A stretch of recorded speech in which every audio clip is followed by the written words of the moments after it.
mewartakan dan memuliakan Kristus senantiasa. Refleksi pagi 935. Setelah mendengar suara dari sorga, bagaimana reaksi dari orang banyak? Mari lihat Yohanes 12 ayat 29 dan 30. Orang banyak yang berdiri di situ dan mendengarkannya berkata bahwa itu bunyi guntur. Ada pula yang berkata, seorang malaikat telah berbicara dengan dia. Jawab Yesus, suara itu telah terdengar bukan oleh karena aku, melainkan oleh karena kamu. Saudara-saudara, melalui suara dari sorga, Allah Bapa menyatakan kemuliaan Yesus Kristus.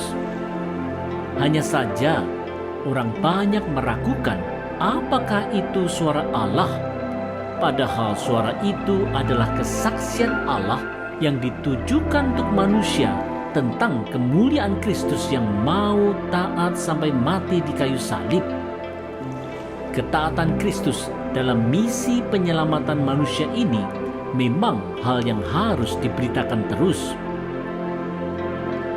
Saudara-saudara, kemuliaan Kristus yang disampaikan melalui suara Allah itu merupakan kesaksian yang harus diwartakan oleh setiap orang percaya.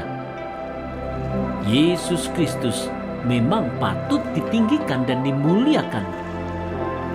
Walaupun Yesus itu anak Allah yang Maha Kuasa, Ia rela merendahkan diri untuk menjadi seorang hamba, bahkan rela menderita, mati di kayu salib dan bangkit pada hari ketiga demi penebusan umat manusia. Inilah pusat dari segala pemberitaan kita. Inilah kabar baik yang perlu disampaikan kepada siapa saja. Oleh sebab itu, marilah kita terus belajar mewartakan Kristus dalam setiap kata dan perbuatan kita. Janganlah sampai kita enggan dan ragu untuk melakukannya. Melaluinya, Kristus dimuliakan. Terpujilah Kristus.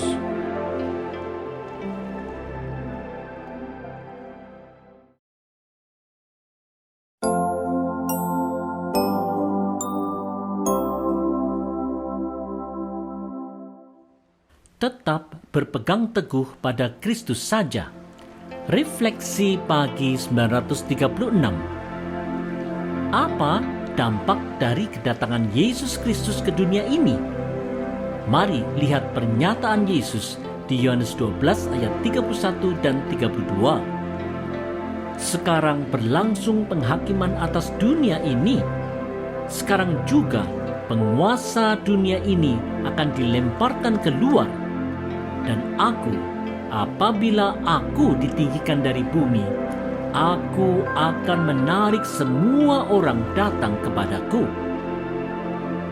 Saudara-saudara, kedatangan Yesus Kristus telah membawa penghakiman bagi mereka yang tidak mau percaya kepadanya, karena hanya di dalam Kristus saja ada kelepasan dari belenggu si iblis, sang penguasa dunia.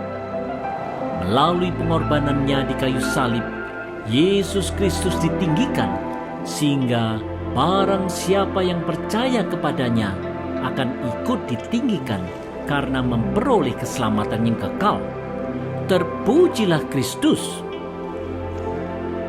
Saudara-saudara, pengorbanan Kristus di kayu salib seharusnya selalu mengingatkan setiap orang percaya bahwa iblis telah dikalahkan.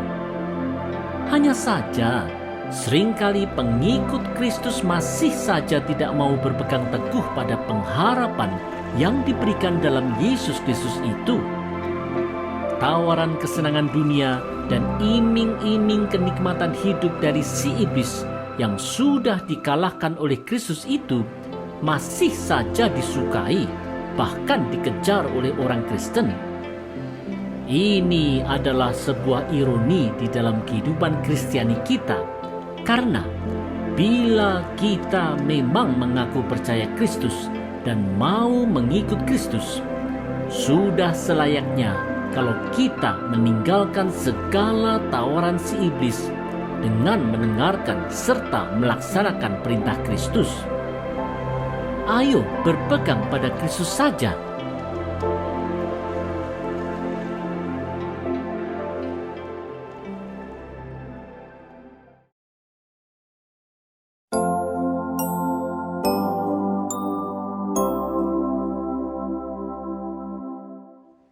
Belajar memahami maksud Allah. Refleksi pagi 937. Yesus mengungkapkan bahwa Ia akan ditinggikan. Apa maksud Kristus dan bagaimana tanggapan orang Yahudi? Mari lihat Yohanes 12 ayat 33 dan 34. Ini dikatakannya untuk menyatakan bagaimana caranya Ia akan mati. Lalu jawab orang banyak itu, "Kami telah mendengar dari hukum Taurat bahwa Mesias tetap hidup selama-lamanya. Bagaimana mungkin engkau mengatakan bahwa anak manusia harus ditinggikan? Siapakah anak manusia itu?" Saudara-saudara, orang-orang Yahudi mungkin mengingat nubuat tentang anak manusia di Daniel 7 ayat 13 dan 14 yang akan memiliki kekuasaan kekal sebagai raja. Dengan harapan bahwa Kristus akan menjadi pembebas dari penjajahan Roma, orang Yahudi tidak ingin Yesus menderita dan mati di kayu salib. Saudara-saudara, orang Yahudi telah mencoba untuk menafsirkan sebuah nubuat sesuai dengan keinginan mereka sendiri dan bukannya sesuai dengan kemauan Allah. Ambisi dan keinginan hati mereka sendiri telah menyebabkan mereka tidak mau terbuka atas maksud Allah yang sesungguhnya. Keterbukaan atas maksud Allah dalam Yesus Kristus adalah sikap yang seharusnya ada pada setiap orang Kristen. Untuk itu, orang Kristen harus sungguh-sungguh mau untuk bertekun mempelajari Alkitab dalam keterbukaan hati akan maksud sebenarnya dari Allah. Oleh sebab itu, marilah kita belajar Alkitab dengan hati yang terbuka pada pimpinan Roh Kudus. Melalui keterbukaan hati ini, kita akan melihat maksud Allah yang sejati bagi kita. Ayo tekun belajar.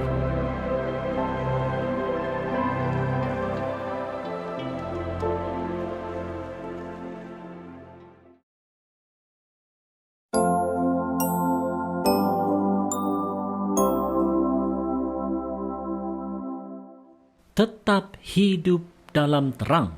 Refleksi pagi 938. Apa yang disampaikan Yesus kepada orang banyak yang tidak memahami maksud Allah dalam penderitaan Kristus?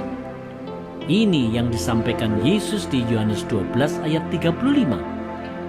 Kata Yesus pada mereka, "Hanya sedikit waktu lagi terang ada di antara kamu. Selama terang itu ada padamu, percayalah kepadanya, supaya kegelapan jangan menguasai kamu. Barang siapa berjalan dalam kegelapan, ia tidak tahu kemana ia pergi." Saudara-saudara, Yesus, sang terang hidup itu, memang hadir sebagai manusia sebelum ia mati dan turun ke dalam kerajaan maut yang gelap.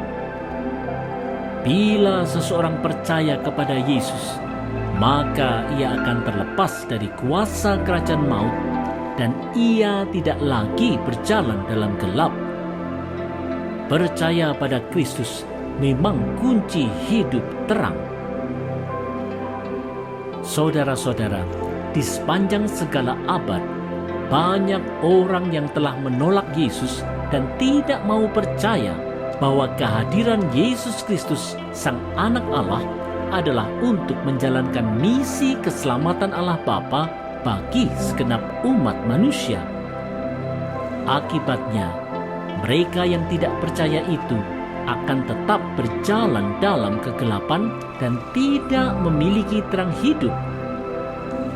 Tetapi ironisnya, ada saja orang yang mengaku telah memperoleh terang hidup, tetapi kehidupannya lebih menunjukkan jalan kegelapan. Oleh sebab itu, wahai umat percaya, bila kita telah mengaku percaya, maka sudah seharusnya lah kita berjalan dalam perbuatan terang dan menjauhi perbuatan gelap.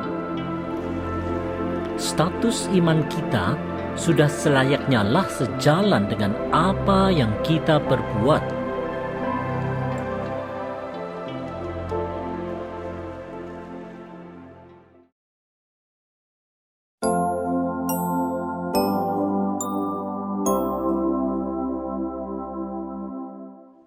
Setia menyampaikan ajakan Kristus. Refleksi pagi 939. Apa yang disampaikan Yesus kepada orang banyak yang meragukannya? Mari simak perkataan Yesus di Yohanes 12 ayat 36. Percayalah kepada terang itu, selama terang itu ada padamu, supaya kamu menjadi anak-anak terang. Sesudah berkata demikian, Yesus pergi bersembunyi dari antara mereka. Saudara-saudara, Yesus mengajak orang-orang Yahudi untuk percaya kepadanya sebagai sang terang hidup. Bila mereka memiliki terang Kristus, maka mereka akan menjadi anak-anak terang. Ajakan untuk percaya ini merupakan ajakan yang sangat berharga sebelum Yesus Kristus meninggalkan semua pelayanannya dan mengasingkan diri, yaitu sebelum Yesus Kristus melakukan perjamuan terakhir dan kemudian ditangkap dan disalibkan. Saudara-saudara, ajakan untuk percaya Kristus memang merupakan ajakan penting yang harus direspons oleh mereka yang mendengarnya. Inilah jalan satu-satunya yang dibukakan Allah Bapa untuk manusia, supaya manusia yang mendengar panggilannya bisa menjadi anak-anak terang. Inilah juga yang disaksikan oleh Rasul Yohanes di Yohanes 1 ayat 12. Tetapi semua orang yang menerimanya diberinya kuasa supaya menjadi anak-anak Allah, yaitu mereka yang percaya dalam namanya. Karena ajakan Kristus ini selalu terbuka bagi semua orang, marilah kita terus setia untuk menjadi saksi Kristus yang tetap menyampaikan kabar baik dalam segala kapasitas yang Tuhan telah percayakan pada kita. Marilah kita wartakan Kristus senantiasa.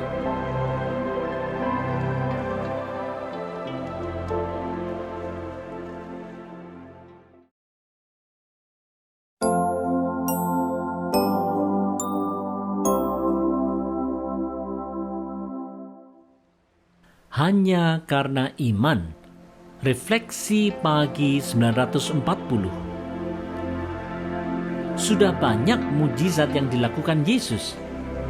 Meskipun demikian, bagaimana respons dari orang Yahudi yang menyaksikannya?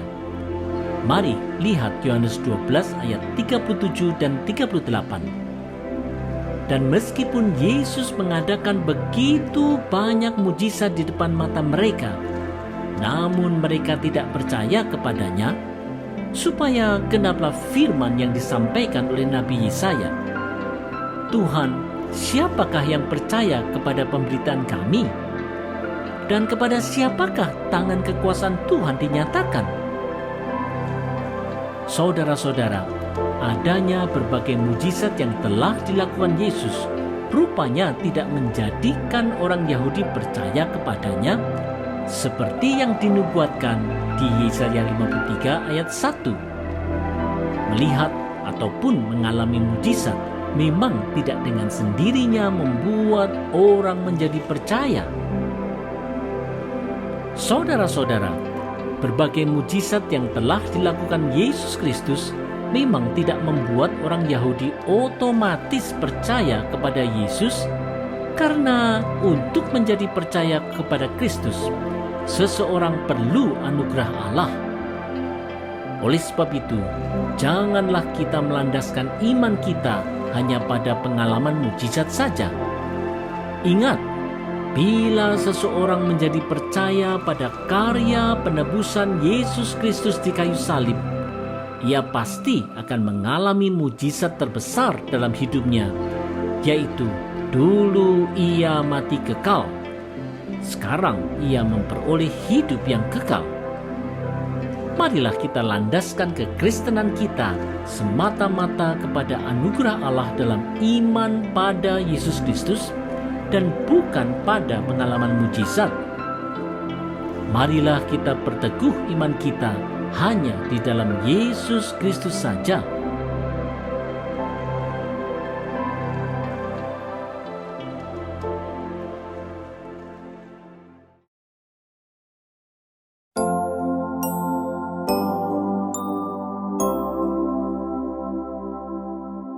Anugerah untuk percaya. Refleksi pagi 941. Walaupun orang Yahudi sudah melihat mujizat yang dilakukan Yesus Kristus dan sudah mendengar ajarannya, tetap saja mereka tidaklah percaya kepadanya. Mengapa demikian? Ini penjelasan Rasul Yohanes di Yohanes 12 ayat 39 dan 40. Karena itu, mereka tidak dapat percaya, sebab Yesaya telah berkata juga, Ia telah membutakan mata dan mendegilkan hati mereka, supaya mereka jangan melihat dengan mata dan menanggap dengan hati, lalu berbalik, sehingga Aku menyembuhkan mereka. Saudara-saudara, nubuat Nabi Yesaya di Yesaya 6 ayat 10 telah menyatakan bahwa Allah akan membiarkan bangsa Israel dalam kekerasan hati mereka. Adalah sebuah anugerah Allah semata bila mereka bisa bertobat dan percaya. Saudara-saudara, menjadi percaya pada Kristus bukanlah semata-mata bergantung pada pilihan kehendak manusia saja, karena Allah bisa membiarkan orang untuk tetap berada di kekerasan hatinya, seperti halnya bangsa Israel di zaman Yesaya dan orang Yahudi di zaman Yesus.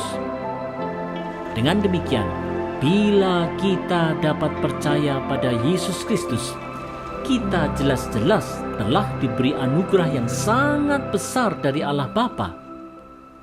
Marilah kita ingat bahwa anugerah keselamatan dalam Yesus Kristus diberikan Allah Bapa bukan karena kemauan manusia, tetapi hanya semata-mata karena kemauan Allah.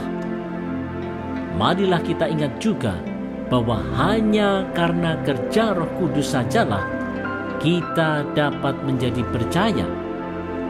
Ayo kita rawat keselamatan kita dalam Yesus Kristus melalui ketaatan